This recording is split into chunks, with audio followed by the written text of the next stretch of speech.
dead on arrival. No, I'm not referring to my current appearance. Rather, it's my judgment on John Salsa and Robert Sisko's anti-sedevacantist tirade, True or False Pope. This 700-page book has been touted as a global and systematic refutation of every facet of the sedevacantist case. Since my last video, due to various medical procedures, I've had a good deal of time on my hands, and I've taken that opportunity to read Mr. Salsa and Mr. Sisko's book and to analyze its arguments. And that's my conclusion: dead on arrival. When it first appeared, I thought it would merit a series of videos that would allow me to present various aspects of the sedevacantist case. But the whole production turns out to be so fatally flawed that it is simply not worth the time or the attention. The fundamental reason is simple. Overall, the authors spend hundreds of pages trying to refute an argument that most sedevacantists have by now abandoned. But what is worse, the starting point for this exercise is a full chapter attacking me for holding a position that I have never held. The author's misrepresentation is so obvious that only inattentiveness, malice, or sheer stupidity can explain it. They based this attack on confusing some very basic theological terms. How can I possibly take their book seriously after such an egregious and epic failure? I doubt, moreover, that many R&R or SSPX adherents will actually read True or False Pope. How many people could bear to plow through 700 pages of its wooden, repetitive, polemical prose? The style is unbearable. It's like something that was written by a tax lawyer or someone who spends his whole day looking at stock prospectuses, which of course it was. And what about all the SSPX and R&R polemicists who have publicly praised it? In his short review, Father Linné felt compelled to mention that he read every page of the book. Would even all the other reviewers be able to say this honestly?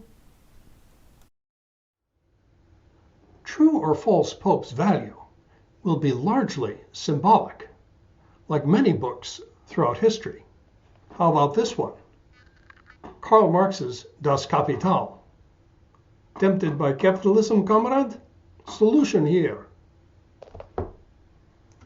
Or the Little Red Book of Chairman Mao Zedong. This was used during the Cultural Revolution to justify anything. All you had to do was pick it up and wave it in the air. Another great book to prop up an empty ideology. Traditional pre-Vatican II theological writings, like the one you see on the screen, moreover, were terse, compressed, and to the point. Catholic theologians formulated their arguments clearly and their principles concisely. They defined their terms, and they never wasted a word. But how to deal with a book that is anything but this, and in fact is a sprawling polemical mess? It will be sufficient to limit our treatment of True or False Pope to 4 points. First, I will analyze the overall structure of the book's argument and eliminate what I consider extraneous. Second, I will demonstrate that the authors egregiously and carelessly distorted my own argument for the vacancy of the Holy See. They claim I maintain that the internal sin of heresy causes the loss of papal office or prevents someone from becoming a true pope. It does not, and I never said that it did. Third, I will demonstrate that the authors pointlessly continue to attack an argument that all sedevacantists have by now abandoned: the loss of papal office by someone who is a true pope in the first place? None of us, as far as I know, now believes that the white cassocked conciliar heresiarchs were ever true popes in the first place. Just look at the banner for Novus Ordo Watch. Fourth, we'll see just what kind of true pope Messrs. Salsa and Cisco would want to leave us with.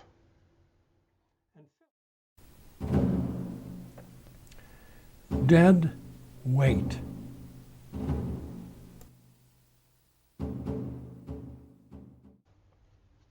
Here is the table of contents for true or false pope. It gives us the overall structure of the author's argument. The authors have thrown in a lot of irrelevant material. So, we will engage in what Bergoglio and other Novus Ordo types call a process of discernment, and begin by eliminating this material up front. First to go, the bits of the author's preface where they attempt to sweep under the rug Archbishop Lefebvre's statements that supported, yes, supported sedevacantism. For the real story, watch my video Marcel Lefebvre, Sedevacantist. And unlike the authors, I actually knew the man, and I heard him say what he did. So, these 2 pages can go. Second, chapters 1 and 2 on the attributes of the Church and its marks. These 2 are red herrings, intended to portray sedevacantism as untenable, even before the authors go on to misrepresent its arguments. Sedevacantism, the authors assure us, is not even worth considering, because it overthrows the attributes and the marks of the Church. But in fact, it is the recognize and resist position that the authors flog in the second part of the book that trashes these attributes and marks. More on that later.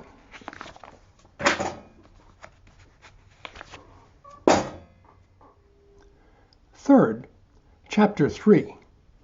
This is a windy and confused treatment of membership in the Church. It is a setup for the author's chapter 5, which, as we shall see, refutes the argument I do not hold.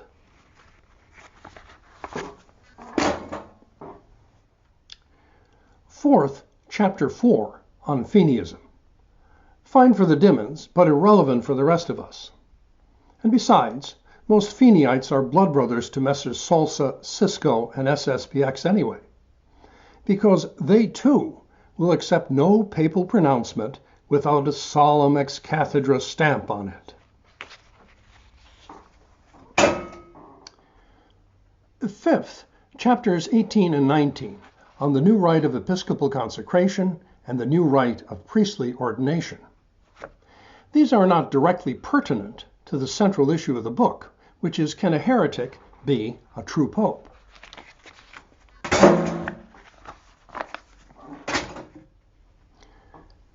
Six, chapter 20, the concluding chapter on the so-called bitter fruits of sedevacantism. Look who's talking. I've already lobbed this one right back at Salsa, Cisco, and their backers, the Society of St. Pius X, with the video SSPX and Bitter Fruit. No one is exempt from bitter fruits. I listed 41 from their orchard. Mind your own marmalade. Seventh, the selected bibliography. This is useless and just plain dishonest. I've written maybe 40 articles on sedevacantism. These are not listed, just my book on the new Mass.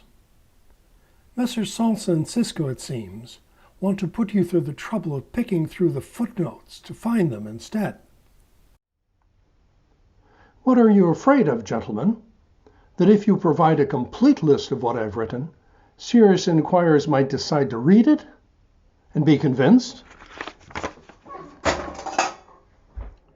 That said, we can now get down to analyzing the 2 major faults of true or false pope. Sudden death.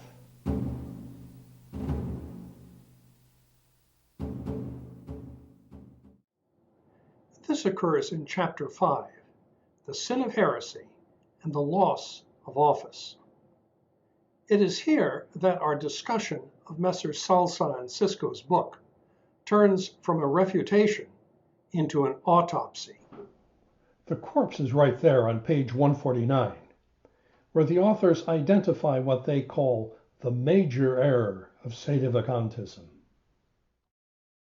The false idea that the sin of heresy alone causes the loss of ecclesiastical office is a principal error of sedevacantism. The error of the sedevacantist in this respect is thus twofold. First, the sin of heresy is a matter of the internal form, of which God alone is the judge. Second, the sin of heresy alone does not cause the loss of office. We cannot overemphasize this crucial point.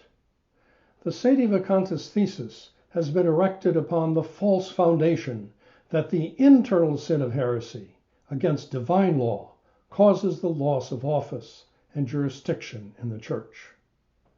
While many quotations from leading sedevacantists could be provided, let us look at just a few from Father Anthony Cekada, one of the leading sedevacantist priests in America who has been teaching this erroneous position for many years. And over throughout the chapter, Messrs. Salza and Cisco keep yammering on. Internal sin, internal sin, internal sin, how it doesn't put you outside the body of the Church. Even the pre-Vatican II theologian Monsignor Fenton is trotted out to reprove Father Cekada for his supposed error. But Salza and Cisco's statements are utterly and completely false.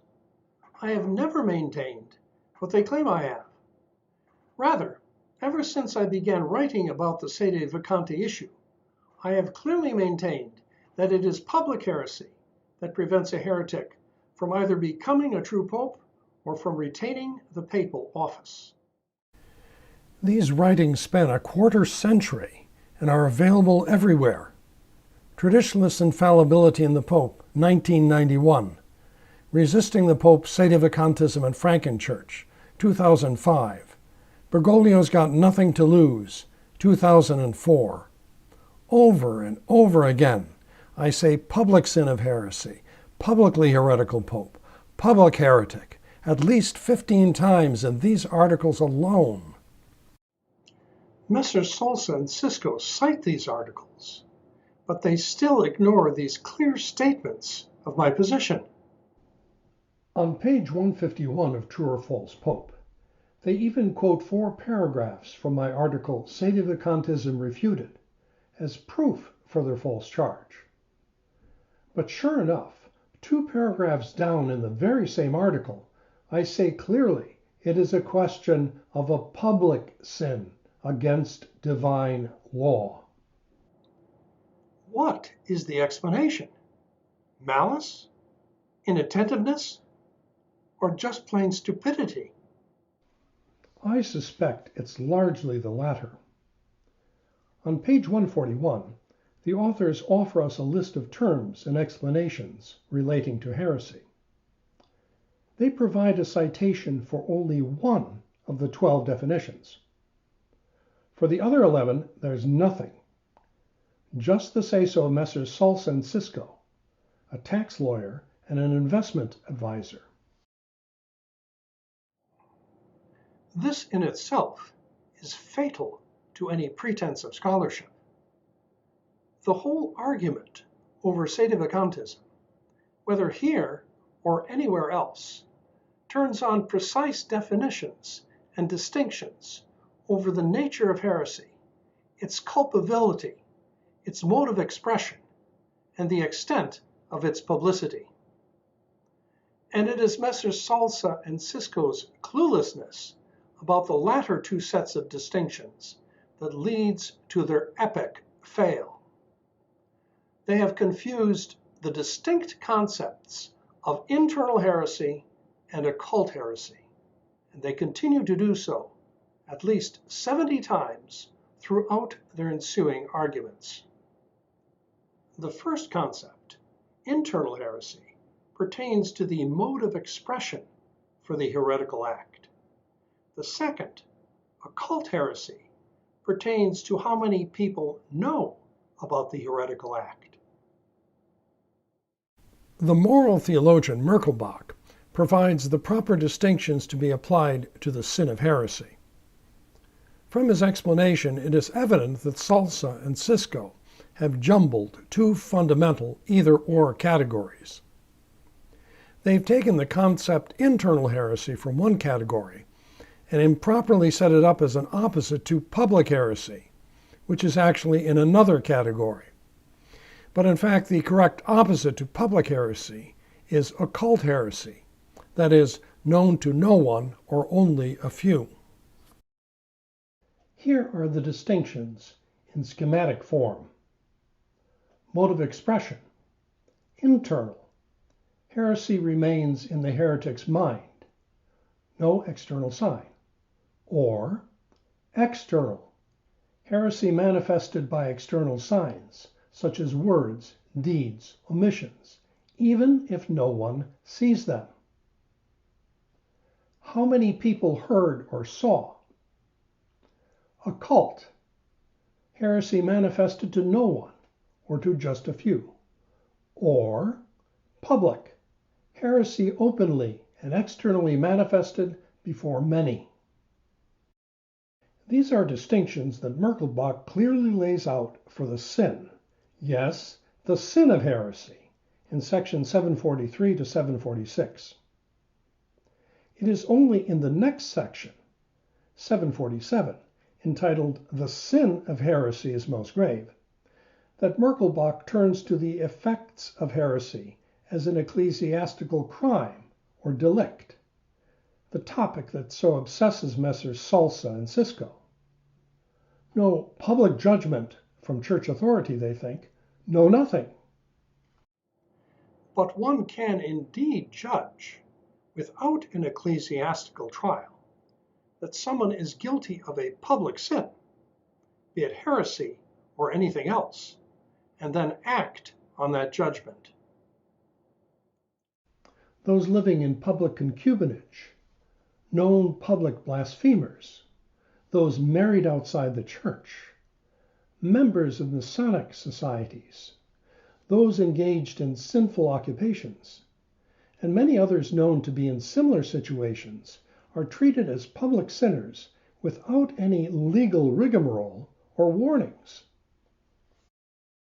There's no requirement for getting into their heads and determining whether they really understood that sixth commandment, or that first commandment, or the church's marriage laws, or the prohibitions against Masonic affiliations, or that producing porn is evil, or that you gotta believe the creed after all.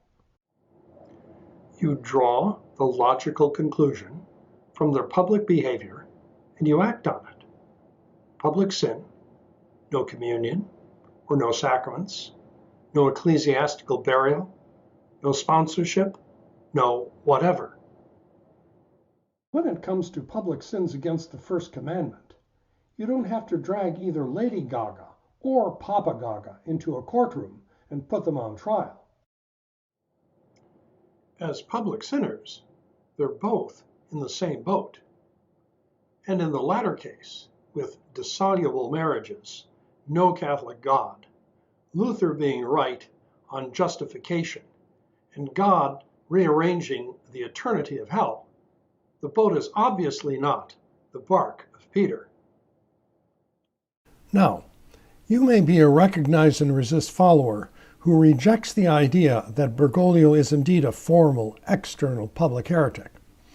But please focus on my main point here.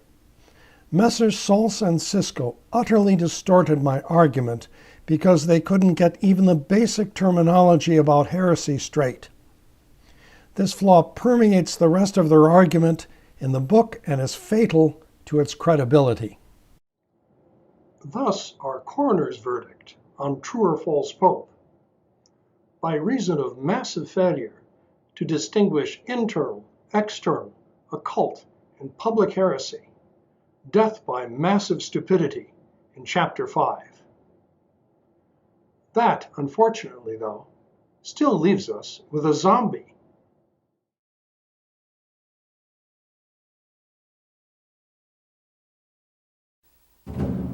A zombie argument.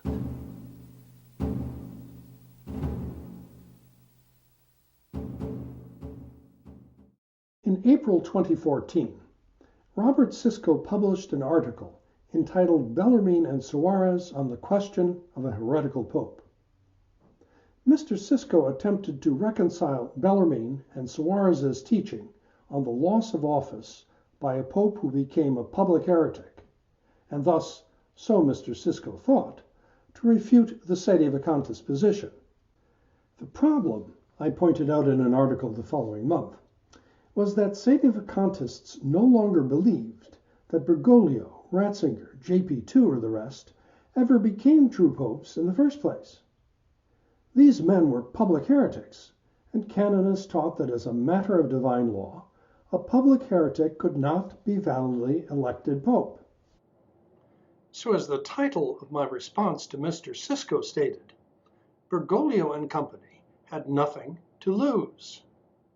There was no requirement for a public judgment of crime for heresy, and the canonists, in laying down this prohibition, made no distinction whatsoever between a public material heretic and a public formal heretic, between someone like the man on the left and the man on the right.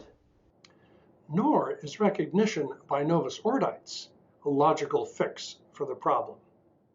Recognition by heretics in the conclave and heretics in St. Peter's Square of the heretic in the balcony sounds a little circular, doesn't it?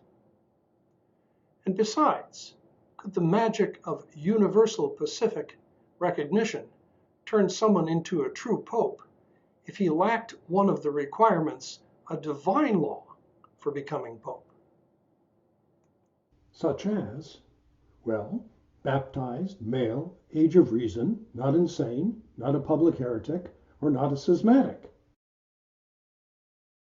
Would universal recognition make Mr. Imam a true pope? The bearded rabbi? Her Excellency, maybe? How about a toddler pontiff? Or this guy strapped into a canvas surplice?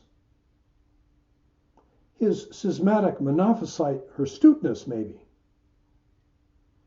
Francis's Protestant brother bishop? Or the person on the right who's transitioned into being a guy? He self-identifies as a male. Could universal pacific recognition transition him into a true pope as well? What do you think? Would you recognize them? A year later, I made similar points in my video, Stuck in a Rut. Messrs. Salsa and Sisko, I said, were wasting their time refuting an argument that sedes no longer made. But they didn't take the hint. So, smack dab in the middle of True or False Pope, we find 6 chapters, 6 through 12, nearly 250 pages on loss of office. Why did they insist on letting this zombie argument still mindlessly stumble and lurch around the graveyard? The reason is this. In their preface to True or False Pope, Messrs. Salsa and Sisko tell us they've spent 10 years researching the anti-sedevacantist case. Much of the earlier Seda material, of course, dealt with loss of office, so naturally the authors spent a lot of time looking up material on that issue. But then, Messrs. Salsa and Sisko discovered that sedes don't really hold the loss of office theory anymore. What to do? They should have eliminated the research that was irrelevant, revised their thesis, and slimmed down the book. That's standard procedure in scholarly writing. It's something I had to do many times during the 30 years it took me to write work of human hands. But they couldn't bear to. So the authors left all the irrelevant research in their book. And they hoped sedevacantists wouldn't notice. Well, guess what? We did. But this giant Salsa Cisco loss of office zombie still goes around looking for a confused brain to devour. If you're in the R&R camp, don't let it be yours.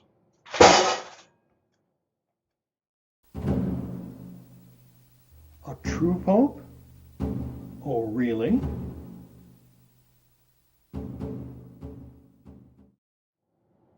So far, we've worked our way to the latter third of True or False Pope. And we still have, it seems, about 170 pages to go. But don't start looking at your watch or step out for a break. The rest of this won't take very long. What remains to consider are chapters 13 through 17 and chapter 20. Here, Messrs. Salsa and Cisco outline what sort of papacy and what sort of true pope they have saved from those wicked sedevacantists. Once again, it's time for some discernment. Does the true pope of Messrs. Salsa and Cisco, for instance, get to decide what level of assent a Catholic must give to the teaching of an ecumenical council? Didn't think so. Does the true pope of Messrs. Salsa and Cisco get to decide whether a papal or conciliar teaching is in conformity with tradition, or whether it is universal ordinary magisterium? No, wrong guy. Right, guys. Does the true pope of Messrs. Salsa and Cisco get to decide whether a liturgical rite is harmful to souls, is covered by infallibility, or is even validly promulgated? As they say in Brooklyn, forget about it. Does the true pope of Messrs. Salsa and Cisco get to decide whether his canonizations are infallible or were done properly? Saints preserve us, no. Does the true pope of Messrs. Salsa and Cisco ever get to see them drop their Paul-resisting Peter dog and pony show and actually obey? Check back after another 5 more Peters and another 50 years. So, after your epic fail on internal heresy and your 250-page zombie argument, gentlemen, what kind of true pope does your book save for Catholics?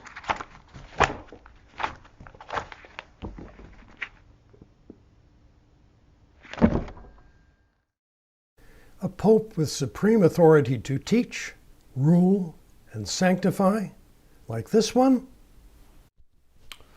Or a pope more like this one?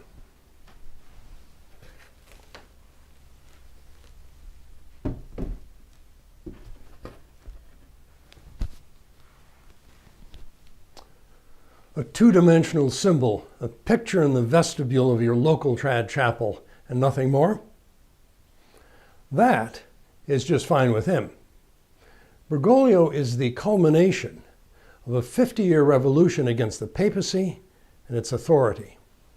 And you, my R&R friends, have been a part of it. He's been speeding up the process ever since he stepped out onto the balcony. Mothballing papal titles, raucous synods, spreading chaos, outsourcing morality, openly inviting criticism of himself, and generally encouraging us all to make a mess. He's a bomb thrower, and he's happy to make you part of his arsenal. Where then, after 45 years of the Society of St. Pius X, recognize and resist, and countless lay apologists like you, gentlemen, does that leave Catholic teaching on a true pope? Likewise, dead on arrival.